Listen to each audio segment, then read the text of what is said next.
Hello and welcome to SpyHards podcast. For the next hour, your hosts will go deep undercover into the world of spy movies to decipher which films make the NOC list. But remember, this information is strictly for your ears only. I'm Agent Scott. And I'm Cam, the provocateur.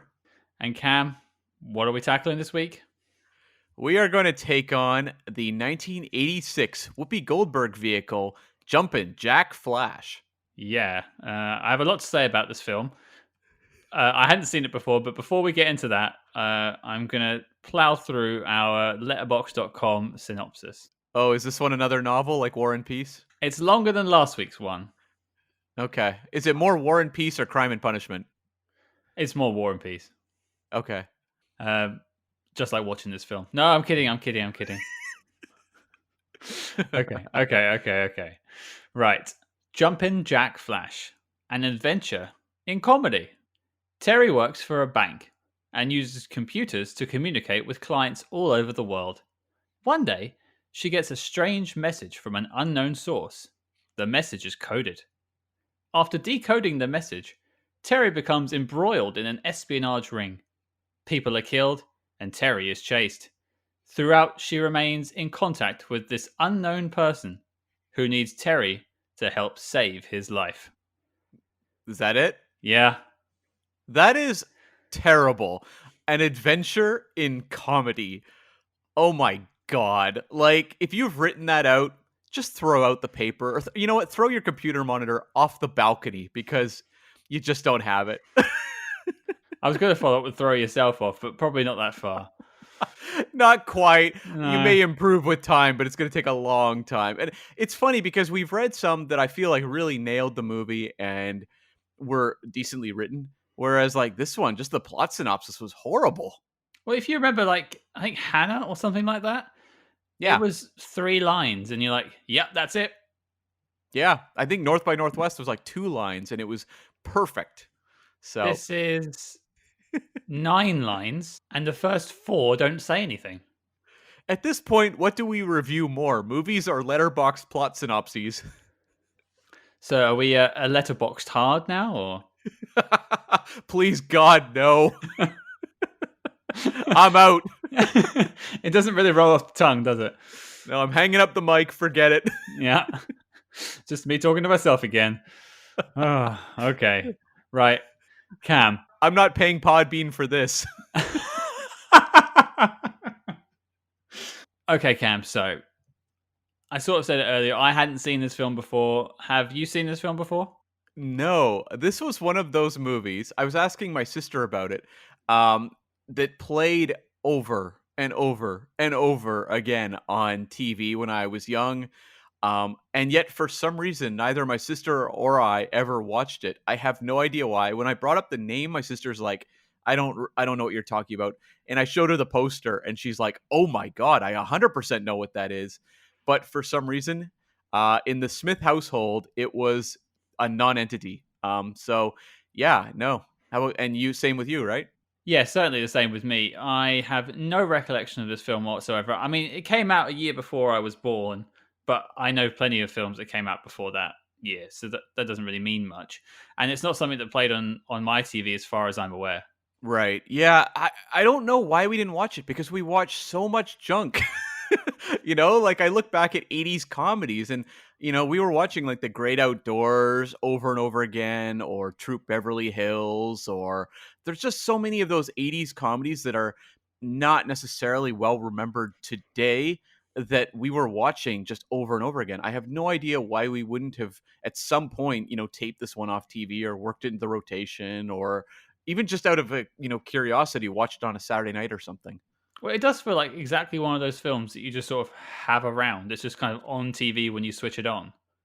Yeah, well, it's funny because you go to letterbox.com and look at the user reviews of this movie, and it is a sea of people who are like, I grew up watching this movie. So, like, I get it. Believe me, I get it. See, I thought originally this was a case of it hadn't made it over the ocean and you just hadn't seen it for some reason, but most people around your neck of the woods had. But it's interesting that you had no idea, really. Yeah, like it wasn't, and we'll get to the box office in a bit, but it wasn't like a huge hit here. I think it was just one of those movies that got picked up by a cable network and just rerun into the ground. And it didn't actually play over in theaters in your neck of the woods. So it was mostly just a North American release. See, it's interesting that it didn't show in theaters here. It must have played on TV because I was speaking to a friend of the show, Lorraine from the Once Upon a Nightmare podcast, and she remembers watching it with her brother all the time. So maybe I just Yeah. missed it. Well, I mean, I'm sure it was on like beta cassette over there, right? We haven't got there yet. We're still using cave drawings and smoke signals. You're like drawing the movie on paper and flipping the pages. But like, what would you draw for this film? Is it just a telephone box on its side being dragged along? I would say that is the main sequence that would work in terms of folded paper art. All right. Before we get to a stray cam, can you give us some background about the film? Yeah. Okay. So this movie was another problem production. We've dealt with a number of those, and some of them turn out great, and some of them don't.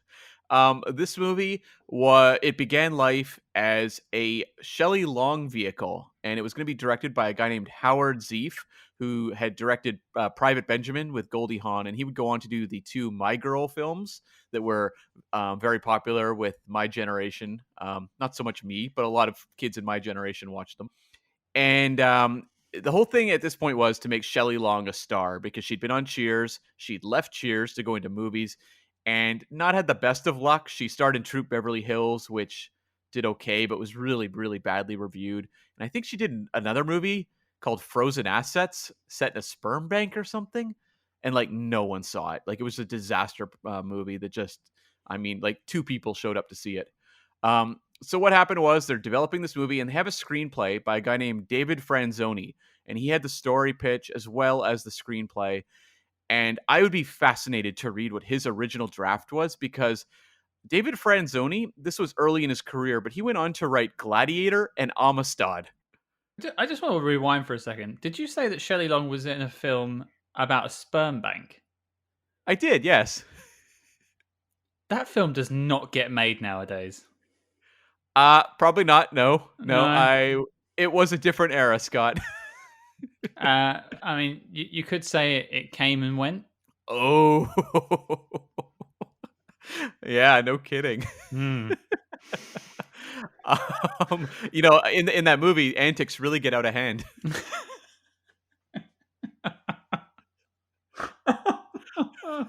Oh. Classing up the joint this week on SpyHards. Start as we mean to go on. Start as we mean to go on. I like that that's what grabs you versus the writer of Gladiator and Amistad writing this film.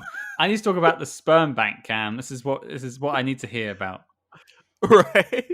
So I guess what happened was Franzoni wrote this screenplay, and I don't know if it was intended to be more serious or what, but they end up bringing in two writers, a pair of writers, Charles Shire and Nancy Myers, who they also wrote Private Benjamin. And they would go on to write movies like Father of the Bride, and a lot of rom-coms. And actually Nancy Myers becomes a major director of rom-coms. She did What Women Want, Something's Gotta Give, It's Complicated. She's kind of one of the big names in rom-coms in the 90s and even I think a little bit of the 2000s as well. And so those two come in and rewrite this movie. My guess is David Franzoni, if I'm to judge the comic stylings of Gladiator and Amistad, I'm wondering if this was a little more of a straight ahead action kind of film, and they came in to give it more of that light comedy bounce. That's just a guess because I don't know, because this is one of those movies like Cloak and Dagger where production notes on it are minimal at best. So the original writer who you were talking about, did he write it with Shelley Long in mind? I'm guessing he may have just sold the pitch and the screenplay before Shelley Long was attached. That would be my guess. Right. And then they came along. I wonder if the narrative is like they made it funny after Shelley Long stopped being involved and they have Whoopi instead. I get the sense though that Shire and Myers joined while Shelley Long was there, because Shelley Long was a comedic actress, so they would have been wanting to write a lighter comedy for her. Okay. Yeah, so that seems to be the way this worked. And so I think what happened was Shelley Long left at a certain point, and that's when, Whoopi Goldberg got involved, and they started shooting, and Howard Zeef quit the movie a week in. and was, I guess, just not happy with the way things were going. And so they were desperate, and they called Penny Marshall. And Penny Marshall, who is a very notable director, she actually just passed, I guess, 2 years ago, about at the time we're recording this. But she was mostly known for Laverne and Shirley. She starred on that show. She had also directed quite a few episodes of the show while she worked there. And she had been tempted to jump over and do a major motion picture for a while. She'd been offered Peggy Sue Got Married, which Francis Ford Coppola would do and be a really, really good movie. She was also offered something called The Joy of Sex, which I guess might have been a thing at the time. I am not familiar with it whatsoever. But ultimately, she said that it was a last minute phone call. It was like, can you do this? And she said, okay, I'll do it. And so she jumped over and took over this movie a week into production and brought one of her writers, Chris Thompson, who was a TV writer. He wrote on Laverne and Shirley for a long time, as well as on Bosom Buddies, the Tom Hanks comedy show. And basically, this was a movie that was being rewritten constantly on set by all accounts. Okay. One note I did make, is this our first female director that we've covered so far? Yeah, I was thinking about that. I believe it is. Yeah. We'll have more coming, but I think this is the first one. Yeah. Well, I'm glad that she's doing it, and especially in the 80s as well. Yeah, no kidding. Apparently, David Mamet, the celebrated screenwriter, wrote a draft of this movie as well that was just filled with profanity. And that draft did not see the light of day, really. And he's not credited on the film. I just thought that was kind of funny. Um, this was Whoopi Goldberg's follow up to The Color Purple, which is kind of astonishing because she's nominated for an Oscar for that movie. That's a Steven Spielberg film from 1985. It's an amazing performance. Check it out if you haven't seen The Color Purple. This is a fascinating follow-up film for a Oscar-nominated dramatic actress at this point. I mean, I have to sort of wonder about the timeline of when it was being shot versus her being nominated, but she must have known she was in a good film when she was making it with Spielberg. Oh yeah. Oh yeah. Yeah. And I mean, Spielberg at this point in time is on a pretty good streak. I mean, he's been I think he's actually been doing fairly strong work at this point. I guess mostly Indiana Jones films, to be fair, but yeah. But I mean, this is Whoopi at her height. Maybe she just wanted a film where she could be funnier and a bit more crazy, I guess. Maybe. I mean, her background was more in comedy, right? Yeah. So I guess it was more like, I want to do what I am naturally more drawn to. But she said that ultimately the reason she went and joined the TV series Star Trek The Next Generation in season 2 was because she was fed up with the movies she was being given, including this, Fatal Beauty, and Burglar. And she said she knew if she went to Star Trek, she would get good work. And she ended up doing Ghost, so. And winning an Oscar for Ghost as well, yeah. Yeah, there you go. See, Star Trek fixes everything. It really does. Although I think there's a lot of actors on Star Trek who would disagree with that very strongly. I'll name no names. I don't recall Walter Koenig, who was Chekhov on the original series, ever winning Oscars. I'm still waiting for Linda Park. Sure, yeah. The Star Trek's one of those properties where it's like you either succeed like hugely, like say Kate Mulgrew or something, or you get typecast, which is so common. Yeah, I mean, you just look at Denise Crosby, for instance. She left the show because she was worried she was going to be typecast, and then was typecast anyway. Yeah, no kidding. Pet Sematary is okay though. True. Yeah. Any other facts about the film? Not really. So we can talk about the box office for that year. Mhm. The budget was impossible to find, but I'm guessing it probably wasn't a huge amount of money.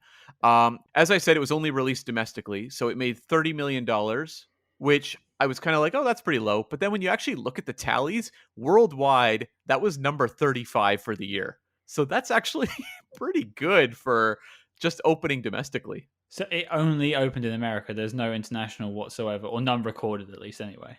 None. It did not open. A lot of the times in the 80s and what have you, they wouldn't open comedies internationally because they just felt comedy didn't translate very well. Fair enough. Yeah, and so yeah, number 35, it landed right between a reissue of Lady and the Tramp and the basketball drama Hoosiers. As for that year, the number one movie was, of course, Top Gun. Number 2 was Crocodile Dundee. And number 3 was Platoon, the Oliver Stone film. That one gets a little controversial because that movie opened, I'm guessing, at the tail end of December, probably to do with Academy Awards season. And so whether you regard that as a top grosser of 1986 is up in the air. I'll be your wingman anytime, Cam. Some other notable movies of that year. You had Aliens, the James Cameron film, and we'll be covering James Cameron doing True Lies going forward. So that was at number 4. At number 6, since we're talking Star Trek and Whoopi Goldberg, as a Star Trek icon playing Guinan, at number 6, we had Star Trek 4, The Voyage Home. Great film. In my top Star Trek films, sure. Yeah, and co-star of this movie, Annie Potts, also appeared at number 24, Pretty in Pink, which was the big John Hughes production. Okay, yeah. Oh, I remember that one. Yeah. Interestingly, no spy movies this year. This was the only one. Whereas we've talked about some years where it's like, well, we're going to be tackling like 72 films that year. 1986, it's one and done. Well, I hadn't been born yet. Maybe they were waiting for me. Maybe. I was a mature 6 years old at this point, so. Had you started your goth phase yet? Yeah, I was listening to The Cure. I had the black nail polish. I was forever walking underneath a rain cloud. See, I would be listening to the Smiths because that's the British version of The Cure. Although they're British too. Yeah. Oh, yeah. Although 1986, what's the goth music of 86? I guess it is like The Cure and that sort of thing, right? Yeah, it's that sort of downbeat rock. I don't know what the sort of genre is, but yeah, because 9 Inch Nails is 89. Yeah. I mean, Metallica are around at this point. They're not goth though. No, but like I'm just thinking of other rock. But yeah, it's the Smiths and The Cure basically. Maybe Adamant, more that sort of way as well. That sort of comes in and out sometimes. Maybe The Cult. Yeah. Okay. Well, enough about goth rock. What about Jumpin' Jack Flash? It's like the third time we've gone off topic already, and it's been 10 minutes. Okay. Right. Okay. Back on track. Cam, we've got the facts out. Now, what did you think of the film? Well, I would say that this is a movie that I would probably appreciate a lot more if I'd watched it when I was 12 years old on cable television.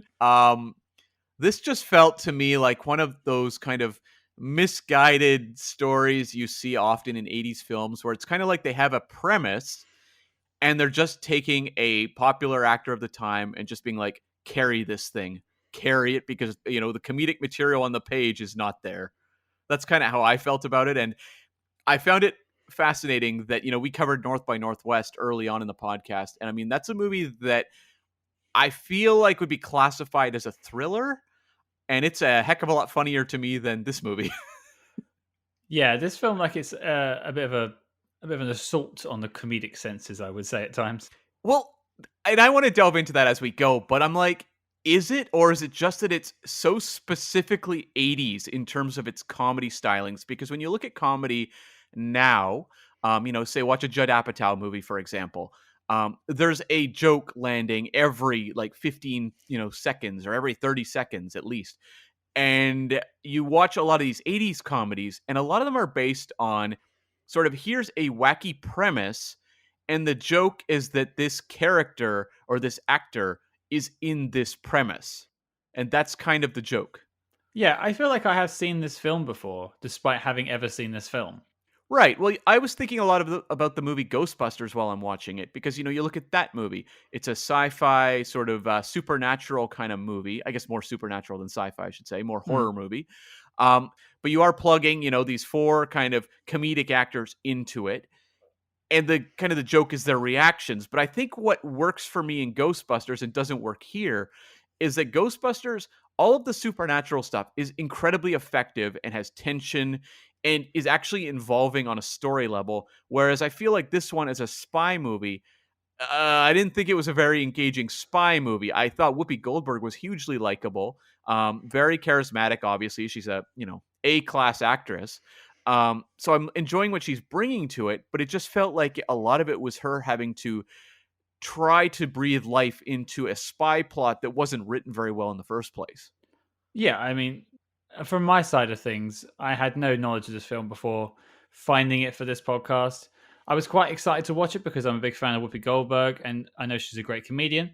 But apart from her comedic chops that sort of carry this film through, and she is her back must have hurt by the end of this film. She is working overtime. I made a note here about how Whoopi Goldberg is talking to herself for like 50% of this movie. There's something I want to go into a little bit later about that. Remind me when it comes to her talking to herself. One of my notes was that could an '80s movie '80s any harder than this movie? That's the terrifying thing. And I think it's very interesting that this movie is opening the year that Top Gun is the number one movie, because Top Gun is like the epitome of 80s excess. And this movie feels in so many ways representative of 80s comedy, not for better or worse, neither one, just all of the elements of 80s comedy being assembled and thrown together here. Yeah, like you just sort of figure out what kind of works from other films and piece together. I was thinking a lot of Beverly Hills Cop when I was watching this film, Yeah. because I feel like Eddie Murphy is great in that film and the follow-ups, but I'm sure other comedians could have done that role, maybe not to the level that Eddie Murphy did. Well, they wanted Sylvester Stallone. Did they? Yeah, he was one of the original choices for Beverly Hills Cop. There was a lot. They actually went through a lot of names before they got to Eddie Murphy. But I have to believe, I'm glad you brought up Beverly Hills Cop, because I have to believe that movie had somewhat of an influence on this one, because that movie comes out in 84. This is 86. And Beverly Hills Cop was the biggest hit of 1984, I believe, or it's right up there. It's in the top, group. And it wouldn't surprise me if they were like, we want another kind of tough talking comedian in this film. This is a Joel Silver production. I mean, his movies tend to have more of a basis in action. So it would not shock me if they were looking to try to replicate what worked so well in Beverly Hills Cop here.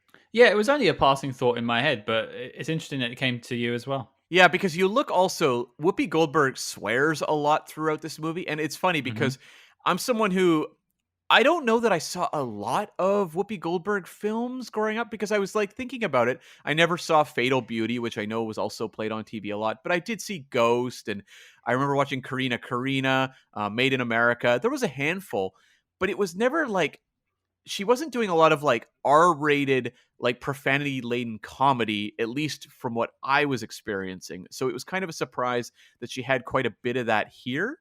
And I have to wonder if a lot of that had to do with sort of the popularization of R-rated comedy action movies with like Beverly Hills Cop. Yeah, I'd say it certainly fits into that vein that was popular during the 80s, and I imagine being rewatched in the 90s as well, which is probably where this film gets a lot of its sort of historic love from. Mm-hmm.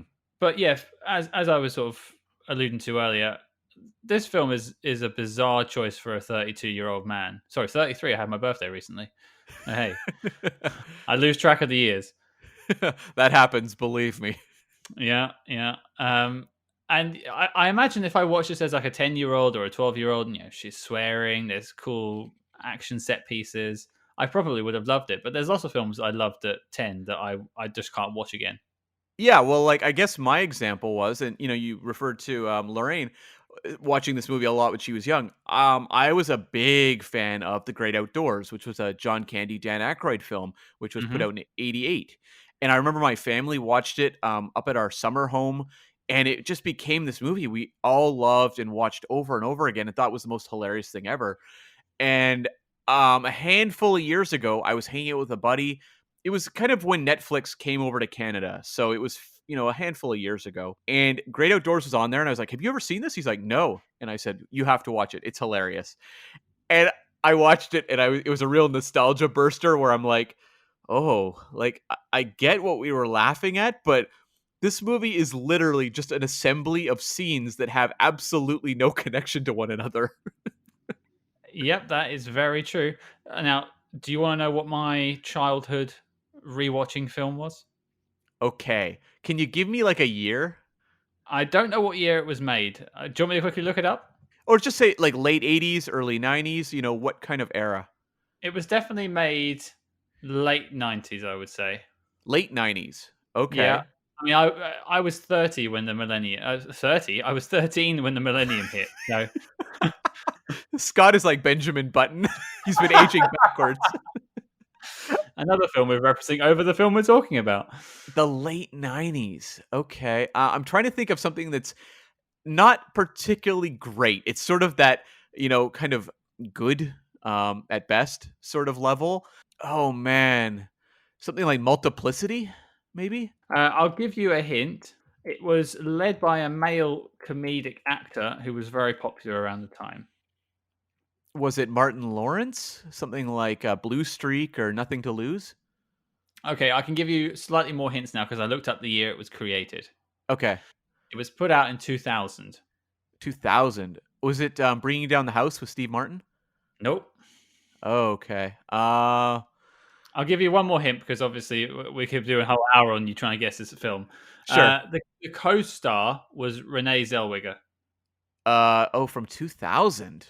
Oh my god, what was she doing in 2000? Because I remember her career after Jerry Maguire kind of struggled for a bit. Was it Nurse Betty with Morgan Freeman? No. I don't remember what else she was doing in 2000. Okay, so I'll give you a little picture. I have four brothers. We're all sitting around watching a film, and I remember laughing to the point of crying whilst watching this film. Okay. It was the Jim Carrey comedy, Me, Myself, and Irene. Oh, I forgot she was in that. Yeah, okay. Yep. Fairley Brothers, not one of their best, but I can 100% see how, young Scott would be drawn to watch that movie over and over again. Yeah, and I just can't bring myself to go back to it now because I know it will just completely destroy it. Yeah, like for me, in terms of Jim Carrey films, the film that we obsessed over in my house was Ace Ventura, the first one, which I have to say, all the comedy has aged perfectly to this modern day. Yeah.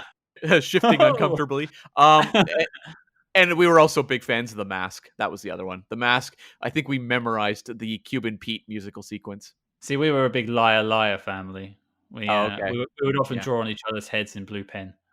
But I was going to say, speaking of musical scenes in The Mask, I was referring to, but that is another 80s trope that this movie has all over the place, which is musical sequences. And the whole time, we have like a dancing montage to the song Jumpin' Jack Flash because the Whoopi Mhm. Goldberg character has been in communications over her computer at work with a spy who's trapped in Eastern Europe. And he uses the codename Jumpin' Jack Flash. And she doesn't know the password, so she needs to get it from the song.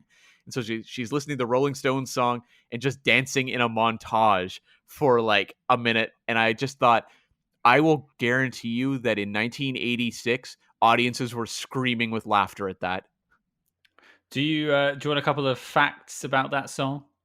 I do, yeah. So, firstly, do you remember that line that she gets confused about? Yeah. Okay, do you want the actual line? Yeah, give it to me. Okay. I'm not going to read what she thinks it was, but the actual line was I was raised by a toothless, bearded hag.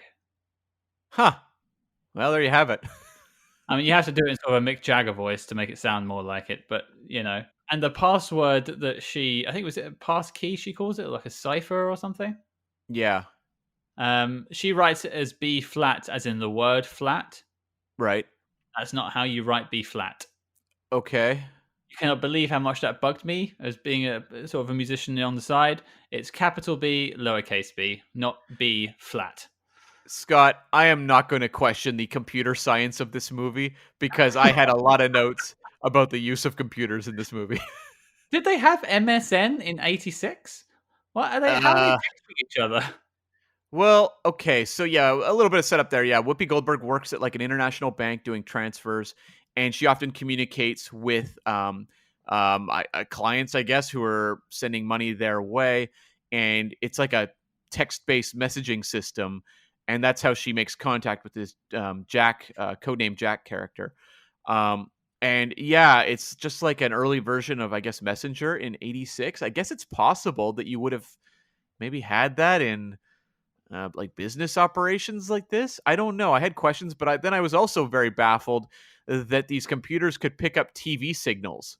That was a real head scratcher. In perfect, well, perfect standard definition, I would say.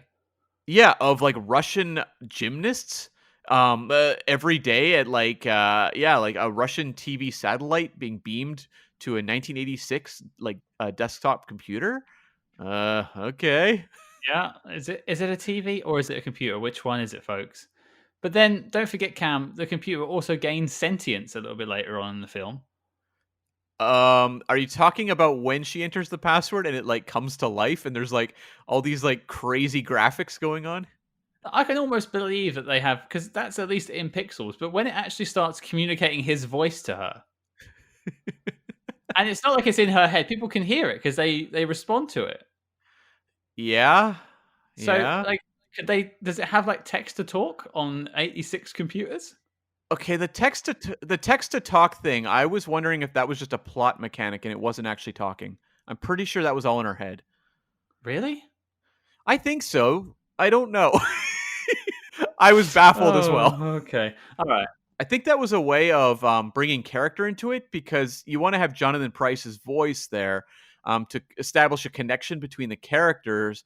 So either A, it's all in her head, or B, the text to talk thing was basically an invention just as a way to have Jonathan Pryce being, you know, heard on screen. Okay. So I was going to wait till we got to sort of Jumpin' Jack Flash himself Yeah. to talk about this. And I suppose it's the end reveal of the film. But obviously, for those who haven't watched the film, Jonathan Pryce, who's a famous character actor, most recently was in Game of Thrones, off the top of my head. Yep. He's in the Pirates of the Caribbean films, and he was a Bond villain Sure, in Tomorrow Never Dies. certainly was. Um, was it not the most underwhelming reveal at the end of the film? Well, they build it up so much. It's hilarious actually because you have Stephen Collins, disgraced actor Stephen Collins, Uh, playing a quote unquote coworker of Whoopi Goldberg's who's often stumbling into this situation. And I mean, like Stephen Collins in 1986 is the epitome of the 1986 like white collar dreamboat. You know, it's kind of got the mullet, the glasses, the blonde flowing locks. I mean, he's nowadays looks pretty cheesy, but I'm sure in 86 people were quite taken with him. Uh but I like that they build up, him being kind of this friend of Whoopi Goldberg's, and then he goes to see her at the end when she's going to meet up with Jack at a restaurant, and Jack doesn't show up, and you're kind of like, oh, maybe she's going to wind up with this character. His name was Marty, because I could kind of see that in a 1986 comedy. And then yeah. you're like, oh, I guess not. And so Jack does show up, and you're like, okay, if she's turning down Stephen Collins, who is the replacement? Jonathan Pryce, straight from the movie Brazil. I loved it. Honestly, that may have been my favorite moment of the movie because you're just like, wow, okay. Apparently, 1986 was a very kind year for Jonathan Pryce. I mean, who knew this man was a sex symbol? I heard he was on like Tiger Beat magazine that year. I didn't, to be fair, I hadn't read who the cast of this film was. I knew Whoopi was in it, obviously. And I didn't recognize the voice. I probably should have going through. But when he showed up on screen, I thought, him? I was in the same boat. I also didn't recognize the voice. It's funny because actually my sister was looking up the cast and she threw out his name, but I completely forgot about it until he showed up at the very end and I saw, that it was Jonathan Pryce.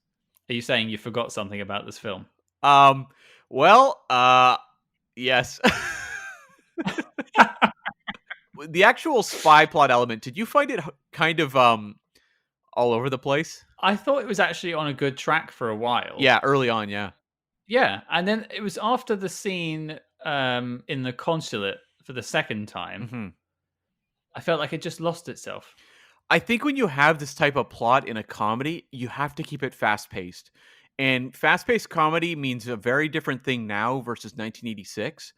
But I just think that, like, boy, it feels a little saggy. And you don't want that, especially in that second half where, like, when she's going to like crash the like salon, sequences like that. Like the sequence in itself is okay, but at that point, the plot has gotten so convoluted that it's just like what's going on? Like, okay, she has to do this now. Okay, sure.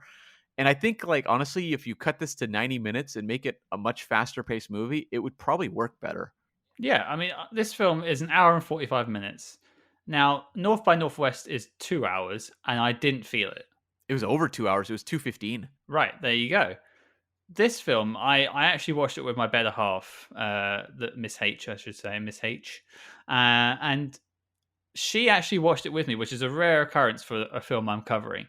But she heard Whoopi Goldberg was in it, so she was like, "Okay, yeah, I'll give it a try," and she was loving it for the first half. Yeah. I was thinking, like, this movie has a lot of energy. I would say the first, like, half hour, 40 minutes, I was like, "Look, this movie's not a laugh riot, removed from 1986 for me, but I can also, appreciate the energy that Whoopi Goldberg has and, the setup and just the fact that this movie is filled with, comedians who would go on to be very famous, and we'll name check those a little bit later." Yeah, and so we got to around about the second half. Funnily enough, just after the second time in the consulate, Mhm. with the dress and the shredder incident, where she goes from Diana Ross through to Tina Turner in a minute or so. I actually think that might be the movie's maybe a comedic high point. Like, the physical comedy she has in that shredder sequence is very funny. It was very different for Whoopi Goldberg from what I'm used to. I felt the same way. I was like, "Wow, I'm not used to seeing Whoopi do things like this." Like, I feel like once Whoopi does Star Trek, she becomes kind of this being in movies who kind of exists above us all. You look at Ghost, it's the same kind of thing. So, like, kind of like her two big pop culture acclaimed performances are kind of these beings that exist almost outside of the realm of us mere mortals. hmm Now, after the consulate scene, I'm still kind of invested in the film. Obviously, I have to watch it. I look over to Miss Hater at my side, and she's completely asleep. Oh, yeah, that's not necessarily the response you want um, in a comedy. No, I can't even say that she tuckered herself out during the day. Perfectly normal day, and I don't know what it was, but I guess it must have been not long after 'cause she was commenting on the sort of Diana Ross, Tina Turner switch with the dress and everything in the hair. But then she just lost it. She just went, and I guess that's just where a lot of interest went for me too. Well, I think you want to foreground the comedy in this type of movie and background the spy plot. So you want to keep the spy plot relatively simple. Um, and I think what happens in the second half is it starts to push the spy plot up front, which isn't as engaging. I'd agree. Now, before we touch on the sort of big bad of this film, I wanted to touch on one of the henchmen, and I wanted to ask you a question, Cam. Hmm. Jim Belushi stars as one of the henchmen in the film. Yeah. Is he this film's Tom Hollander? Um, Maybe in intention, but not in execution. No. Tom Hollander was amazing in Hannah. Um, I don't know that Jim Belushi is amazing in Jumpin' Jack Flash. I suppose I mean more towards is he the worst henchman in the world? Like he is Yeah. outdone several times over. Well, it's funny because this movie does get very obsessed with its spy plot, but it also never really has any sense of danger because the villains who are being sent after Whoopi Goldberg are kind of bumbling. Like, Jim Belushi is a total bumbler through all his scenes. He's getting hit in the head with frying pans and flipping his car and just looking like a buffoon. But that's kind of the case for a lot of the villains, and I'm not sure it's a great thing to constantly make the evil your heroine is facing look just like goofballs. No, it certainly takes some of the stakes away. I didn't feel that she was in particularly any danger. No, it seems like her contacts, are in danger. All these other spies are like shot down, right on the spot, like Jerome Crabbe, who shows up, and he was the villain a year later in The Living Daylights. But uh yeah, it's more like violence happens around her, but when it comes to her being captured or what have you, they really, really put on the kid gloves. Yeah, there's apart from sort of one scene right towards the end, which I did laugh at, which was when the big bad John Wood's character Jeremy Talbot has her with a couple of henchmen in a warehouse, and they start threatening her with swords on her fingers and stuff like that. Yeah. And then I thought to myself, he holds a gun to her head, and he's also threatening her with a circular saw. Like, if you're going to shoot someone, the saw doesn't really mean anything. I guess it was just a scare. Um, Yeah. I thought it was very noteworthy that one of the goons is played by Tony Hendra, and Tony Hendra is maybe not a name that people remember, but he was the like crazed agent in This Is Spinal Tap. And so when he showed up, I'm like, oh, he's gonna deliver the comic gold. Nope. If that's the guy I think it is, he barely says a word. Yeah, he doesn't really say anything. It's like a silent, heavy performance versus in Spinal Tap, he's like a lunatic wielding a cricket bat. Is he British in that? Yeah. Okay, maybe he is just British then. Okay, well, okay. Let's look at some of the cast of bad guys because there's quite a few. What did you think of John Wood? Yeah, as the guy who's the KGB mole at the consulate. And I just had a question about the consulate briefly, Scott. As a Hmm. British person, do you enjoy how American films always introduce British things with that music, doing the dun dun dun dun dun dun dun dun dun dun? I mean, I'm certainly used to it, but Yeah, then this film assumes that I know the lyrics to a Jumpin' Jack Flash and all Rolling Stones songs, which I do not. yeah, me neither. I was like, oh, I don't know that one. I know "Sympathy for the Devil," but ugh. To be fair, I used to know this song because my band used to play it, so fair enough. Sure. Or "Paint It Black," I know as well. Don't know "Jumpin' Jack Flash," to be fair. There's one person in the consulate I resonated with, and it was I don't remember the character's name or the actor's name, but he's somewhat of a famous actor.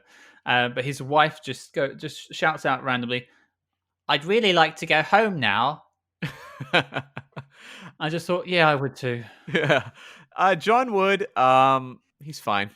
I don't know. He's one of those totally forgettable 80s villains. I guess he gets kind of a comedic moment at the end where Whoopi Goldberg bites his nether regions and he's just like, who is this woman? But he's mostly there just to be kind of stuffy. Isn't that just a bizarre choice again as well? That how she outwits him at the end. It's a little strange. Yeah, okay, if you're there, I guess. It's the 80s, Scott. It's the 80s. Uh, yeah, okay, okay. But like, I'm looking for the IMDb right now, and this film is filled with a lot of generic white dudes. Oh, yeah. Tons, tons. Stephen Collins, John Wood, Jonathan Pryce, I guess. Ooh, sorry, Jonathan Pryce. Well, Yeah, I mean, he's just not a guy I can confuse with other people, so that's why I say it. like I think you could accuse say some of the office people just because they don't get a lot of funny stuff to do, but like you have so many comedians showing up throughout the course of this movie. Like I mean, in the office you have Phil Hartman and you have John Lovitz not really doing anything particularly hilarious, but they're there. And you've also got like, I was shocked to see Carol Kane. Yeah, Carol Kane gets the most to do. She's probably the funniest in terms of the supporting cast of this movie. It was just nice to see her in something in the 80s. I completely forgotten anything prior to sort of Kimmy Schmidt, really. Sure, yeah. And I mean, she was a comedy staple of this era in particular. You'd see her pop up in a lot of movies and TV. Another one though, you had Annie Potts show up as the wife of a spy in this movie, and I'm like, oh, awesome, Annie Potts. This is like 2 years removed from Ghostbusters. Her star was on the rise. I'm sure she's going to get some awesome stuff to do in this movie. Nope. Skipped. Yeah, like she's there, she does her job, but there's no real comedy to that character, and that character kind of vanishes at a certain point as well. One question I wrote down in my notes, and I'm not sure if you'll know the answer because you're from Canada. Um, but all these people in the office with Whoopi Goldberg, are they all SNL vets? Um, so let me think here. Hartman and Lovitz were, but at this point, I don't think they were on it yet. This Oh, is this is like they're probably in. I don't know what comedy troupe they belong to in those days, but I'm mm, guessing Whoopi Goldberg may have been familiar with them, or actually Penny Marshall too. Penny Marshall obviously is big in the world of comedy herself, so she would have probably known them through, the comedy scene. That's my guess because, you also, when you get to the big gala there at the embassy, there's a married couple that show up, and it's played by Michael McKean from This Is Spinal Tap, and Tracy Ullman, who is a very well known comedian as well. hmm. And once again, they don't get anything funny to do, but they're there. Maybe you're right. Maybe that's what it was. It was just a case of her knowing what the New York comedy scene is at the time and just casting all her friends in little bit roles. Like, I think it's actually a good idea to cast like fun comedians in small parts that maybe don't mean much because they're more memorable. Like, had Michael McKean's role or Tracy Ullman's role been played by just, you know, random background extra number 5, I would not even be mentioning them right now, but they are a little bit memorable just because they kind of pop in their very, very brief screen time, just in terms of playing a very functional performance type.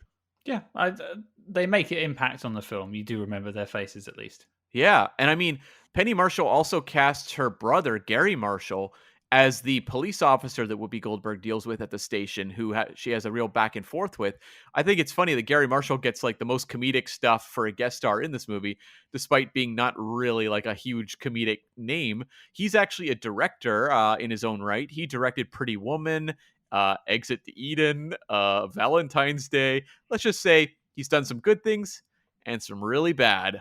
He also did Runaway Bride, actually. That's another one he did. Yeah, but has he actually washed anyone's mouth out with steel wool? Not yet. And I think he's Good, good, passed. good. I think he's passed away, so it may be too late. Yeah. That's for the best, I suppose. Oh wow. Yeah. You So said like, he did some bad stuff. I don't know what it meant. so it's kind of fun to see, Penny Marshall directing her brother, and her brother was directing on his own at this point. So, and this is her first movie, so it's kind of that, a little bit of, boosting the sibling up for their movie debut. And Penny Marshall, we should say, I mean, this may be her debut, and we maybe don't feel the strongest about it. But I mean, she would go on to have a trifecta of home runs because she would go, right after this movie, she would go and do the movie Big, starring Tom Hanks, which was a Hmm. massive hit. Then she would do Awakenings, the drama with Robert De Niro and Robin Williams, which is fantastic as well. And then she would close out her 3-film streak with A League of Their Own in '92, which was also a big hit, and actually I think is a really, really good movie. So before we sort of go into any particular scenes we enjoy or anything like that, I don't think we've really thrown enough love Whoopi's way.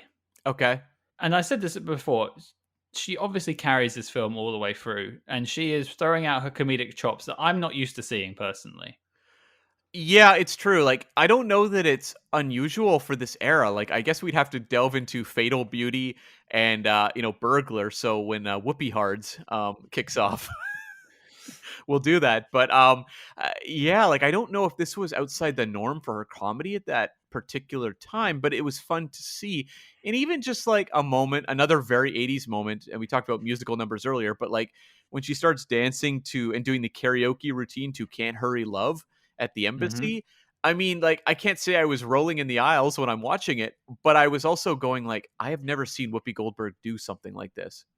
No, or when she is caught working late by that boss character I can't recall the name of. Mhm. Um, and 1 minute she's just talking to him, and then she's like begging him, crying to get the promotion, and she just sort of switches that comedy on in a heartbeat. Yeah, so, like, I think it's fun to see her do stuff like that. She also gets the big sequence in the telephone booth, which Hmm. that whole sequence was Penny Marshall's idea. That was not in the original, conception of the movie that, the previous director was working on. I mean, I don't know what they were trying to do by stealing the whole phone box. That I don't know, but I feel like in this type of comedy, you're supposed to just go with it, which I could. It was Hmm. it was directed reasonably well, but a little drawn out. It was kind of fun though. Yeah, is that and the shredder scene are probably the two highlight scenes that will stick in my mind about this film. Yeah, same here. And you know that if they did that telephone box sequence now, it would be like a CG telephone box bouncing all over the place. I appreciated just seeing the practical telephone box dragged behind a car. It just makes you think practical effects. If you can do it properly and do it in person. Yeah. So you could tell though that that is a little bit too of that Beverly Hills Cop kind of influence. Like it has that sort of action comedy element there. Like I don't know that this movie really brings the action very much, but that's one of the sequences that's trying to. And I guess we get a big action finale as well in The Office where you have another 80s trope, which is a villain with an Uzi shooting up the office. And I mean, that is so 80s. A lot of glass breaking. That's a Joel Silver specialty right there. Played by another generic dude. Yeah, I recognized him though because he's the guy. I I'm know where he's from. Yeah. Yeah, I think he's the guy who gets blown up in the plane in Cliffhanger near the start of the movie. Oh, that's not where I thought he was from. Okay, where did you think he was from?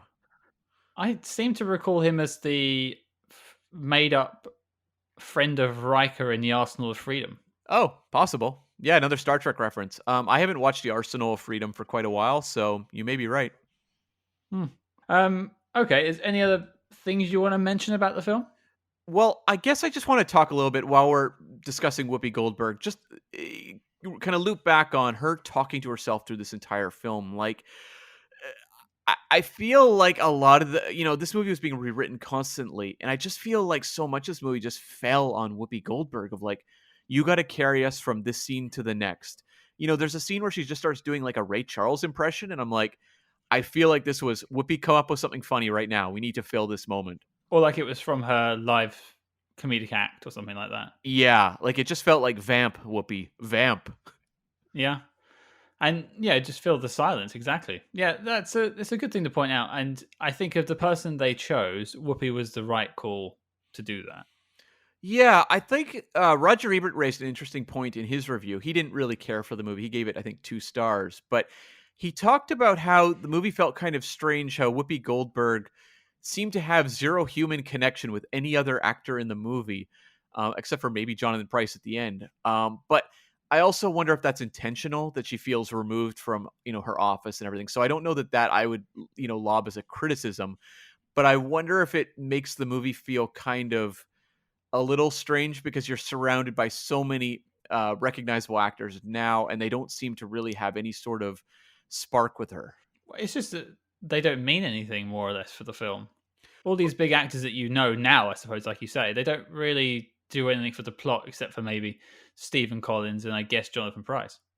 I would say Stephen Collins is the primary character that I think we're supposed to care about in terms of their relationship with Whoopi Goldberg. But did you feel like his character really popped off screen in a way that was that memorable to you? I mean, I didn't even think about him until he turned up at the end and said he was a CIA agent. I didn't really give his character any extra thought. Yeah. Although I figured out he was a CIA agent pretty much the second he showed up. Is it because he just didn't fit in with the rest of the office, basically? Yeah, it's kind of like when you have recognizable actors showing up, being like, "Oh, hi, I'm just here to work in the office." I'm like, "Okay, you're either the villain or you're a helper." And as the movie kept going, I'm like, "Okay, he's a helper." I was thinking more about the sort of Steve Buscemi in high school. Oh, okay, yeah, sure. What up, fellow young people? um, okay, so before I get into, I guess, my final thoughts on the film, I did have a question for you. Yeah. Now, apparently, according to Whoopi Goldberg and the writers of this film, all English people finish their phone calls with the following sentence: God save the Queen, bon vivant, arrivederci. Well, that's how you end every one of these podcasts. I just edited out. How dare you? I never listened to the end. Well, you don't get the raw file. I just cut that off, and because I'm like, oh, geez, this is too much, Scott. Enough, enough. And just the fact also that every time you go to sign off, I hear dun dun dun dun dun dun dun dun dun dun. God save our gracious Queen. No. Okay, so back to the question. If that's the British way of hanging up the phone, what's the Canadian way? Hockey's on. Click. I thought it would have been like, Tim Hortons is open. See ya. That too. Uh-oh, my syrup tipped over. I gotta go. Oh my god, a beaver's eating my house. I gotta go. I'm being chased by a wild moose. Help. Okay, all right. Yeah. There's several options there. I can toss those out all day long, yeah. Are we talking about the sperm bank again? Oh no, please God, no. I have a couple notes I'll mention. I don't know if the music of this movie really stood out to you. Like the score. Apart from that really bizarre sort of like synth bass track towards the beginning, Yeah. I can't really remember anything. Yeah, like a lot of this movie, the soundtrack is just popular songs because you have Whoopi Goldberg, lip syncing to that song I mentioned earlier. You also have during the telephone booth sequence, it's scored to "Rescue Me," that '80s song, which was I thought a little on the nose. But the score for this movie, it's kind of one of those wacky '80s comedy scores. It was done by Thomas Newman, who would go on to score Skyfall and Spectre. No way. Yeah, we got a lot of James Bond connections in this movie between Jonathan Pryce, Jerome Crabbe. Yeah. There's also a slight nod to Alfred Hitchcock. I mean, this whole movie is kind of a riff on North by Northwest. What was the mention? I didn't pick up on it, I don't think. Slightly more on the nose, I think, unless it wasn't a reference at all. But right at the beginning, she jumps on a bus, and then a rather large white dude goes to get on the bus, and the door slams in his face, and it drives off. Oh my god, I didn't pick up on that. I got to go back and watch that while I still have my YouTube rental. There you go. Yeah. This movie was also shot by Matthew Leonetti. He doesn't have any Bond connections, but if you go through his filmography, he's one of the big cinematographers. This was earlier in his career, but he did movies like Poltergeist as well. Actually, he did that before this. It's just like a string of movies you've seen. So he's one of the big cinematographers of the era. I don't know that he puts this one on his CV, but it's notable. Yeah. Okay. Any other thoughts? I guess just last, I will bring up the sequence with the truth serum, the sodium chloride. This is like a comedic set piece, and we're going to actually tackle a movie coming up that you haven't seen that has an extended sequence dealing with this substance. But I'm curious Mhm. how this one played for you. I thought it was really odd because her voice got really gravelly as soon as she was injected. I never really understood that choice. Yeah. But no, it seemed a bit weird. And then she goes, it turns up at work, and she turns up at the salon. It didn't really work for me. Yeah. I feel like at this point I don't want to say checked out because I was taking notes. So obviously I'm engaged if I'm sitting there taking notes on everything that's going on. But it was kind of it had kind of lost me at this point a little bit. Yeah, I mean, this sort of comes way past the second consulate thing. At this point, I think I said to myself, "Is this film still going?" Hmm. And you would think like the telephone scene is right towards the end, but there's still another 20 minutes after that. Yeah, there is. Yeah. This movie also falls into that trope that isn't great, where a lot of it is telling versus showing, where a lot of the spy stuff is just her talking back and forth to Jonathan Pryce and him writing back what he's doing. And that's not the most interesting thing to see. And I don't know the way around that in a movie where she's talking in a text based communication system, but it doesn't give the movie a lot of tension just having a character type back like, I'm in danger. Oh, okay, I'm going to go meet a contact now. Like that sort of stuff is kind of rough to work around. I mean, maybe if it was like a phone call instead, Maybe. because then Yeah. and then Jonathan Price could at least sort of show signs of worry because he couldn't really have any inflection in a computer dialogue. Do you think if they made this movie now, you'd have an encrypted phone call? It'd be over Zoom. Oh, okay. Right. Okay. So you'd have a lot No, of glitches. that's not encrypted at all. Oh, yeah. The audio would stutter. He'd get the wrong location. He'd end up getting killed. Yeah, exactly. Yeah. Because I just had to wonder about that. Like this movie being so in the 80s, they're really I'm guessing for them, they're looking at this communication system as sort of a high-tech means of communication. Hmm. But nowadays they would go with a way that is obviously more personable. Whether it is a phone call or a video conference or something. And I think that would give you more of that human connection, but also carry you a little more in the suspense of what's going on with Jonathan Pryce's character. Because I got to be honest, throughout this entirety of this movie, I don't think I was ever concerned about Jonathan Pryce's character. No, not once. Yeah. Because he can't really install any fear in it because it is a computer reading the voice or it's in Whoopi's head. Either Yeah. way. Yeah. But like if you made it a video call, if they were to some reason remake this film, yeah, I mean, you think of a film like Searching with John Cho. Yeah, I was going to mention that one. Yeah. Yeah, you could do all kinds of things with just video chat. Yeah. Well, Scott, if you want to write a remake of Jumpin' Jack Flash, I'll co-sign it. I mean, it wouldn't take much to improve this. It's almost perfect. That's right. Okay, Cam, we've spent God knows how much time chopping this film to pieces. Okay, I'm going to ask you the ultimate question: does Jumpin' Jack Flash make the NOC list? Not a chance in hell. But I will say this. regardless of, how you interpret what we've said throughout this episode, like, I don't think this is a terrible movie. This is not like a one-star movie in my mind. It's just very mediocre and the type of 80s comedy that hasn't aged particularly well, at least for me. Um, but like, it's the type of thing I can totally see someone tuning in for on a Saturday afternoon if it's airing on TV or whatever.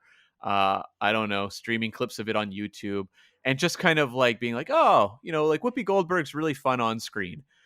But in terms of it being a movie that belongs alongside North by Northwest and God, what's been inducted at this point? Hannah, Goldeneye. No, it's not up to snuff. I'm completely on the same boat as you with that one. I remember, I don't know where I heard the quote from, so I can't attribute it to anyone, but I remember reading or hearing at some point that when you make art, you have to try and make it somewhat timeless. Mm-hmm. So when it comes to scoring, when it comes to stylizing that sort of stuff, this film is entirely stuck in the 80s. Yeah. 80s is such a specific period though. Like I would say the 80s comedies that have endured, Ghostbusters, Beverly Hills Cop, there are a lot of them, but I feel like no matter what, they're very 80s. Risky Business as well. Mm. Yeah, I don't know. 80s is such a specific decade. I mean, I guess every decade has its own feel, except the 2000s, which are the epitome of bland. But Hmm. the the 80s ness of it, I don't see as necessarily a negative. It's just that it doesn't have the things that make a great 80s comedy really. The elements are kind of there in that you have a really good director, you have Whoopi Goldberg, but it just feels like it's not as focused as it needed to be. No, and I think if you took it out of the 80s and as we were talking about, redid it for now, I don't think it would work as it is on the page. No, you'd have to completely drastically overhaul the whole thing. Yeah. Yeah. But okay, so don't get me wrong though, folks. It's a no for the knock list from me. But if you're looking for a film that you can put on in the background whilst you're looking at your phone, and you happen to like Whoopi Goldberg comedies, go ahead. It's almost perfect for sort of passive watching. How do you compare it to Cloak and Dagger, which we reviewed fairly recently? Another very 80s high concept sort of comedy. I would say I connected more with this film, but Oh, only interesting. slightly more. You see, I prefer Cloak and Dagger because I feel like the director had more of a and writer had more of a subversive approach to the material, in that they were doing kind of weird things with a spy film and a kids film, versus this one, Hmm. which feels much more of a kind of follow the playbook of what an '80s comedy is at this point. I suppose I just laughed more at this film than Cloak and Dagger, and what Cloak and Dagger isn't a comedy. Right. But I also couldn't put myself in the shoes of a 10-year-old kid because I'm not one. Well, you are because you're aging into one, Benjamin Button. Don't let my secret out, Cam, okay? I'm two kids in an adult suit. um but yeah, I overall it's an okay film, but there's no way that this is making the knock list. So that is a no from me and a no from you, Cam. Yep.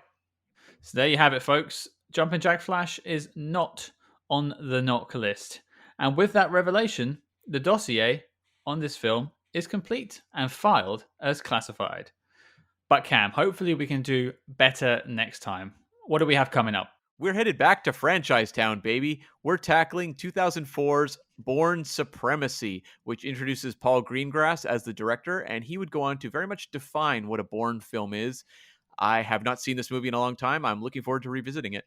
Yeah, me too. Now, don't forget, folks, you can find the knock list, all the films that we have covered and the films that we're going to be covering over on letterboxd.com/spyhards. And of course, you can always follow us discreetly at SpyHards, that's SpyHards on Facebook, Twitter, and Instagram. But until next week, listeners, good luck among the shadows.